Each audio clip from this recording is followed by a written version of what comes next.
दोस्तों आज की इस वीडियो में हम बात करेंगे सम्राट अशोक के सारनाथ स्थित सिंह स्तंभ के बारे में, जिसमें हम बात करेंगे कि सम्राट अशोक के इस स्तंभ का क्या महत्व है, यह कब बनवाया और इतिहासकारों के अनुसार इसमें उत्कीर्ण प्रत्येक चिन्ह का क्या महत्व है और हमारे भारतीय संविधान में इस स्तंभ का क्या महत्व है। तो देरी ना करते हुए इन सभी बिंदुओं पर चर्चा करते हैं। सबसे पहले हम बात करेंगे सम्राट अशोक के स्तंभ से जुड़े कुछ पहलुओं के बारे में। तो देखिए कि मौर्य वंश के तीसरे शासक सम्राट अशोक प्राचीन भारतीय उपमहाद्वीप में अपने शासनादेशों को शिलाओं पर लिखवाने वाले प्रथम शासक थे। इनका शासनकाल 273 ईसा पूर्व से 232 ईसा पूर्व के मध्य था। इस काल में इन्होंने कुल 14 शिलालेख उत्कीर्ण करवाए। यानी इस फैक्ट को पढ़ने के बाद में आपके मन में बहुत सारे प्रश्न आ रहे होंगे एग्जाम को लेकर। देखिए एक कई सारे प्रश्न कौन कौन से बन रहे हैं मैं आपको बता भी देता हूं कि सम्राट अशोक किस वंश के शासक थे, यानी मौर्य वंश के। सम्राट अशोक मौर्य वंश के कौन से शासक थे, तीसरे शासक थे। प्राचीन भारतीय उपमहाद्वीप के किस शासक ने अपने शासनादेशों को शिलालेखों पर लिखवाया था सर्वप्रथम, तो सम्राट अशोक थे।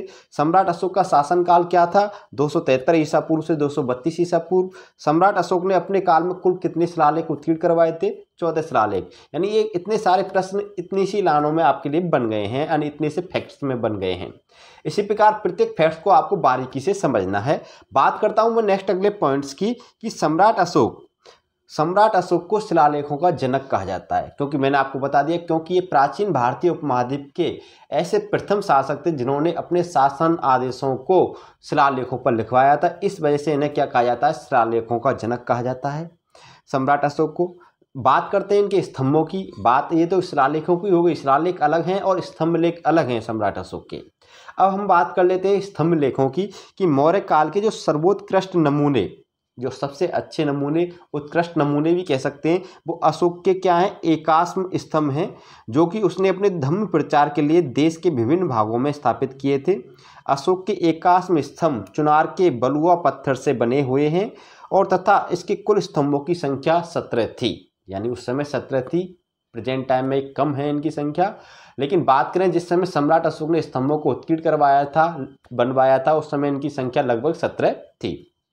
स्तंभ इस प्रकार के थे दोस्तों। इनके शिलालेख उन चीज़ों को बोलते हैं दोस्तों जो पत्थर की बहुत बड़ी शिला होती है, उस पर उसने कोई लेख लिखवा दिया हो, उसको शिलालेख बोलते हैं। और स्तंभ लेख एक ऐसी चीज़ होती है जो एक स्तंभ बनाया जाता है, एक पिलर बनाया जाता है और उस पिलर पर कुछ भी उत्कीर्ण करवाया हो, कोई लेख लिखवाया हो या किसी सिंबल या किसी चिन्ह को बनवाया हो, उन चीज़ों को हम क्या कहते हैं, स्तंभ कहते हैं। तो इस प्रकार के स्तंभ सम्राट अशोक ने बनवाए थे। और ये जो स्तंभ थे इसने किस पत्थर से बनवाए थे, चुनार के बलुआ पत्थर से बनवाए थे। तो ये कई बार पेपर में पूछा गया है कि सम्राट अशोक के जो स्तंभ हैं वो किस पत्थर से बने हैं, तो चुनार के बलुआ पत्थर से बने हैं। और सम्राट अशोक के जो स्तंभ थे उनकी लगभग संख्या 17 मानी गई है और ये मौर्य काल के क्या हैं, सर्वोत्कृष्ट यानी सबसे अच्छे नमूने माने गए हैं। ये सभी पॉइंट याद रखना है। बात करता हूं मैं नेक्स्ट अगले पॉइंट्स में कि अशोक के एकाश्म स्तंभों का जो सर्वोत्कृष्ट नमूना सारनाथ के सिंह स्तंभ का शीर्ष है। यानी अशोक के जितने भी स्तंभ लेख थे, मैंने बताया कि लगभग 17 थे, उन सभी 17 स्तंभ लेखों में जो सबसे अच्छा सर्वोत्कृष्ट नमूना माना गया है वो किसको माना गया, सारनाथ में स्थित सिंह स्तंभ के शीर्ष को माना गया है। सारनाथ उत्तर प्रदेश के वाराणसी यानी बनारस जिले में अवस्थित है। सारनाथ का एक भी स्थान है ऋषिपतन, उस स्थान पर यह स्तंभ लेख क्या बनवाया गया था, सम्राट अशोक के द्वारा। और जो सारनाथ का सिंह स्तंभ है वो सिंह स्तंभ का ये अंकन है दोस्तों, उत्कीर्णन है। इस प्रकार ये सारनाथ का सिंह स्तंभ है, ये उत्कीर्ण करवाया गया था कहाँ पर, सारनाथ में। और ये इसका पिलर है, क्या है, पिलर है। इस प्रकार के पिलर के ऊपर ये सारनाथ का अशोक सिंह स्तंभ बनवाया गया था सारनाथ में। तो इस प्रकार के पिलर के बारे में भी हम चर्चा करेंगे। ये पिलर कितने लंबे होते थे, ये पत्थर के कैसे बने होते थे और उनके ऊपर जो शीर्ष होते थे उनमें प्रत्येक चिन्ह का क्या महत्व था मौर्य काल में या उस काल में जिस काल की हम बात कर रहे हैं। तो बात करते हैं सबसे पहले कि सम्राट अशोक ने इसका निर्माण लगभग 250 ईसा पूर्व में करवाया था। यानी इस स्तंभ का निर्माण, यानी अशोक के सारनाथ के सिंह स्तंभ का निर्माण 250 ईसा पूर्व में करवाया था। और इस स्तंभ का जमीन के अंदर स्थित हिस्से को छोड़कर बाकी सब क्या है, गोलाकार है। यानी जमीन में जितना धंसा हुआ है उस हिस्से को छोड़कर जमीन से ऊपर का जो भाग है, ये आपको दिख रहा है, ये भाग क्या है, गोलाकार है। और गोलाकार भी है तो ये नीचे से क्या है, चौड़ा है, ऊपर सकरा होता हुआ चला गया, यानी पतला होता हुआ चला गया। दिख रहा होगा आपको, नीचे से चौड़ा दिख रहा है, ऊपर से और सकरा होता हुआ चला गया है। यानी इस प्रकार इनके जितने भी स्तंभ थे वो उसी प्रकार बनाए गए थे, नीचे से चौड़े थे, ऊपर से सकरे पतले होते हुए चले गए थे।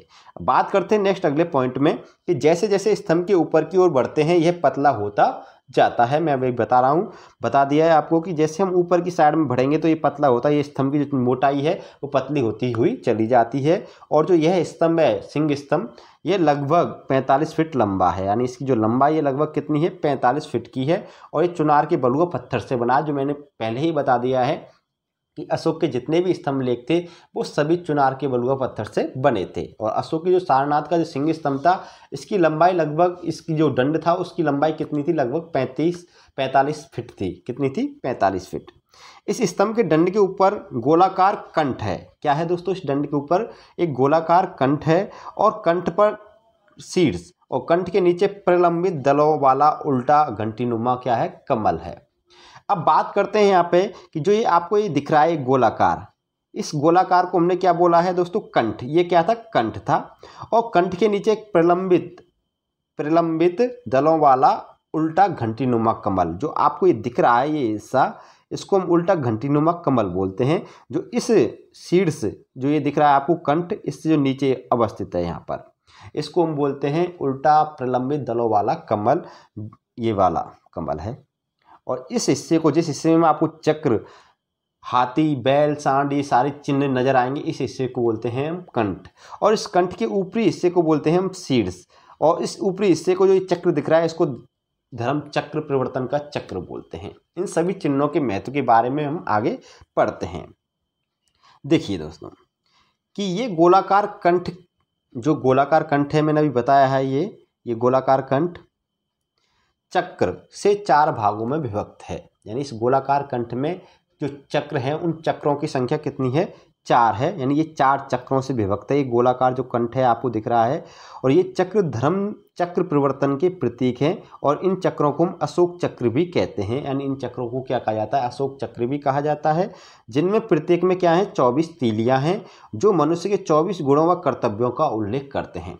अब यहाँ पे एक फैक्ट आपको समझना है कि जो ये ऊपरी आपको ये चक्र दिख रहा है, इस चक्र में 32 तीलियां हैं। जबकि ये जो चक्र आपको यहाँ पे इस कंठ में दिख रहा है, यानी इस सिंह स्तंभ के कंठ में, यानी निचले हिस्से में आपको फलक पर दिख रहा है, इस चक्र में 24 तीलियां हैं। और इस चक्र में जो ऊपरी हिस्से में दिख रहा है इसमें कुल 32 तीलियां हैं। हमारे भारतीय संविधान जो राष्ट्रीय ध्वज है, हमारे भारत का जो राष्ट्रीय ध्वज है, उस राष्ट्रीय ध्वज का जो चक्र है वो ये चक्र है, जिसको हम अशोक चक्र भी कहते हैं, जिसमें 24 तीलियां हैं। जो नीले रंग का हमारे भारत के राष्ट्रीय ध्वज में चक्र है वो यहीं से लिया गया है, अशोक चक्र को। हम कई स्टूडेंट इसमें कंफ्यूज रहते हैं, कई लोगों को ये समझ में नहीं आता है, वो इस चक्र की में 32 तीलियां समझते हैं। जबकि काफ़ी लोगों को ये भी नहीं पता है कि जो अशोक का सारनाथ का सिंह स्तंभ था, उस सिंह स्तंभ के शीर्ष पर भी एक चक्र था उस समय, जिस समय ये सिंह स्तंभ बना था। वर्तमान में खंडित अवस्था में है, इस बात की हम कह सकते हैं।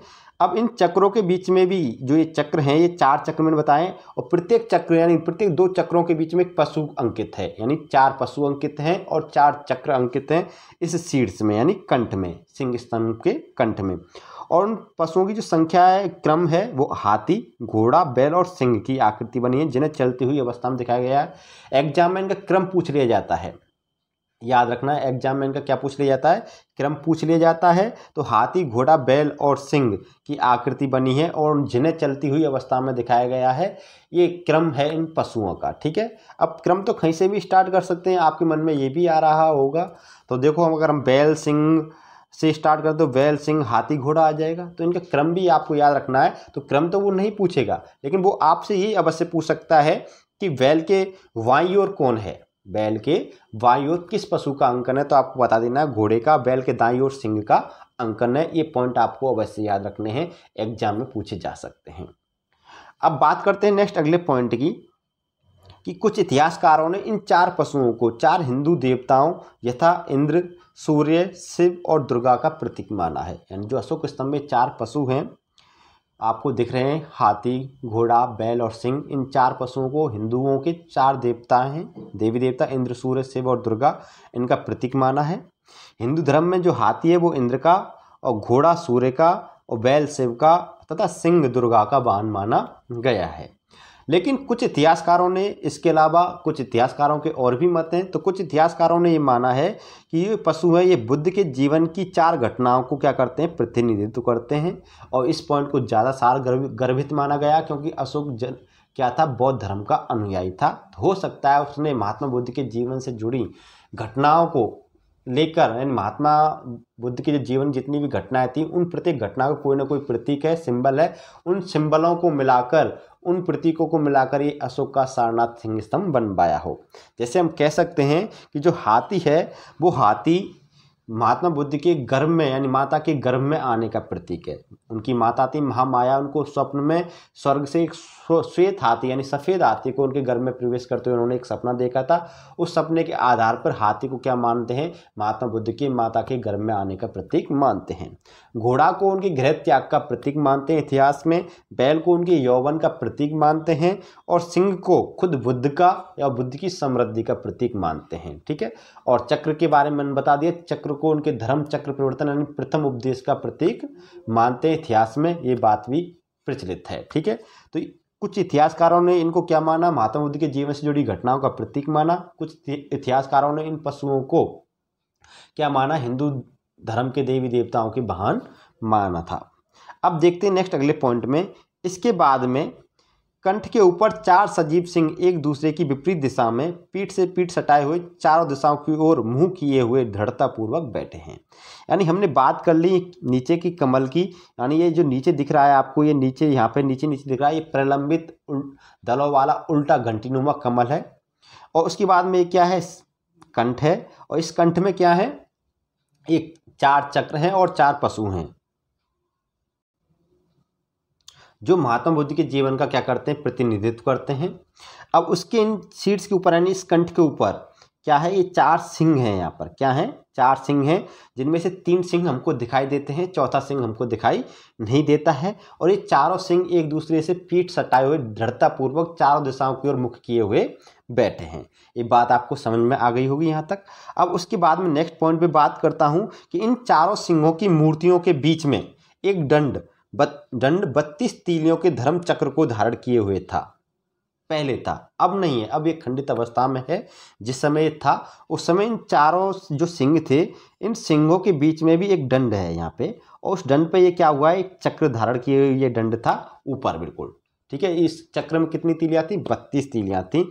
ये धर्म चक्र था, यह धर्म चक्र भगवान बुद्ध के 32 महापुरुष लक्षणों का प्रतीक के जैसा था, जो शक्ति के ऊपर धर्म की विजय का प्रतीक है, जो बुद्ध और अशोक दोनों के व्यक्तित्व में दिखाई देते हैं। ये बात आपको समझ में आ गई होगी यहाँ तक।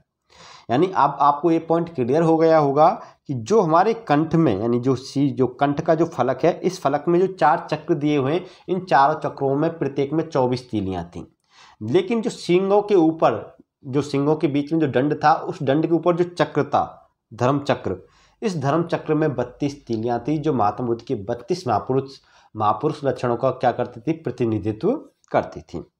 अब बात करते हैं नेक्स्ट अगले पॉइंटों में। इस सिंहों के तने हुए शरीर की मांसपेशियां, लहलाते हुए केस, गठीले अंग प्रत्यंग अत्यंत सूक्ष्मता और चतुरता के साथ बनाए गए हैं। ये चक्रवर्ती सम्राट अशोक की शक्ति का प्रतीक है। इनसे चारों दिशाओं में उसके राज्य तथा धर्म के प्रचार की क्या मिलती है, सूचना मिलती है। इसके अलावा इन्हें शाक्य सिंह बुद्ध की शक्ति का प्रतीक माना जा सकता है, जो जन्म से ही क्या थे, चक्रवर्ती थे। यानी इन सिंहों को चक्रवर्ती सम्राट की शक्ति का प्रतीक भी मानते हैं कुछ इतिहासकार, और कुछ इतिहासकार इन्हें शाक्य सिंह बुद्ध की शक्ति का भी प्रतीक मानते हैं। बात करते हैं नेक्स्ट अगले पॉइंट में कि इस स्तंभ लेख में सम्राट अशोक का संघभेद अभिलेख उत्कीर्ण है। यानी जो स्तंभ लेख मैंने बताया कि ये स्तंभ लेख है, ये तना है, इसका दंड है, इस दंड में क्या लिखा हुआ है, सम्राट अशोक का एक अभिलेख उत्कीर्ण है, एक अभिलेख लिखा हुआ है जो संघभेद से संबंधित है। किससे संबंधित है, संघभेद से। और सम्राट अशोक के अलावा इसमें गुप्त काल में भी एक लेख लिखा गया था, और एक लेख कुषाण काल में भी लिखा गया था। यानी कुल मिला के हम कह सकते हैं कि अशोक के जो सारनाथ के स्थित सिंह स्तंभ में, उसमें कुल कितने लेख लिखे हुए हैं, 3 लेख। एक तो मौर्य काल में यानी अशोक के समय अशोक ने ही लिखवाया था, एक कुषाण काल में लिखा गया और एक गुप्त काल में लिखा गया था। यानी 3 लेख उत्कीर्ण हैं इसके तने पर, यानी इसके दंड पर। अब देखते हैं कि इस अभिलेख में जो संघभेद अभिलेख उत्कीर्ण है, जिसमें अशोक ने अपने धम्म महामात्र को संघभेद रोकने का आदेश दिया है। अब इस संघभेद क्या चीज़ है, अब आप यहाँ पे कंफ्यूज हो रहे होंगे, तो संघभेद के बारे में भी समझ लें कि यहाँ संघभेद से तात्पर्य इस उदाहरण से समझ लें आप कि जो कोई भिक्षु या भिक्षुड़ी संघ को भंग करेगा उसे श्वेत वस्त्र यानी सफ़ेद वस्त्र पहनाकर अयोग्य स्थान पर रखा जाएगा। यही संघभेद की नीति थी, यानी संघभेद को रोकने के, यानी कोई भी अगर भिक्षु या भिक्षुड़ी संघभेद के नियमों को पालन नहीं कर रहा है, उसको भंग करने की कोशिश कर रहा है, तो उसको सफ़ेद वस्त्र पहनाकर एक अयोग्य स्थान पर रखें। इस प्रकार का वर्णन इस अभिलेख में दिया गया था, जिसको हम अशोक का संघभेद अभिलेख भी कहते हैं। इसके अलावा सांची का अभिलेख भी अशोक का संघभेद अभिलेख माना जाता है।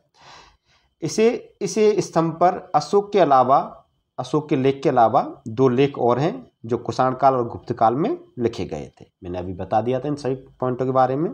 वर्तमान में जो अशोक का मूल स्तंभ है, ये जो सिंह स्तंभ है, ये वर्तमान में कहाँ पर है, सारनाथ अशोक स्तंभ को सारनाथ संग्रहालय में रखा गया है। यानी जो सारनाथ में एक संग्रहालय है, उसी संग्रहालय में वर्तमान में सिंह स्तंभ रखा हुआ है।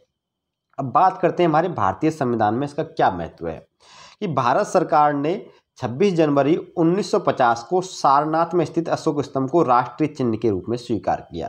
तो अगर आपसे प्रश्न पूछा जाए कि हमारे भारत का राष्ट्रीय चिन्ह क्या है, तो आपको बता देना है कि सारनाथ स्थित अशोक स्तंभ है, जिसको हमारे भारत के संविधान में 26 जनवरी 1950 को स्वीकार किया गया था, भारत सरकार के द्वारा या भारतीय संविधान के द्वारा।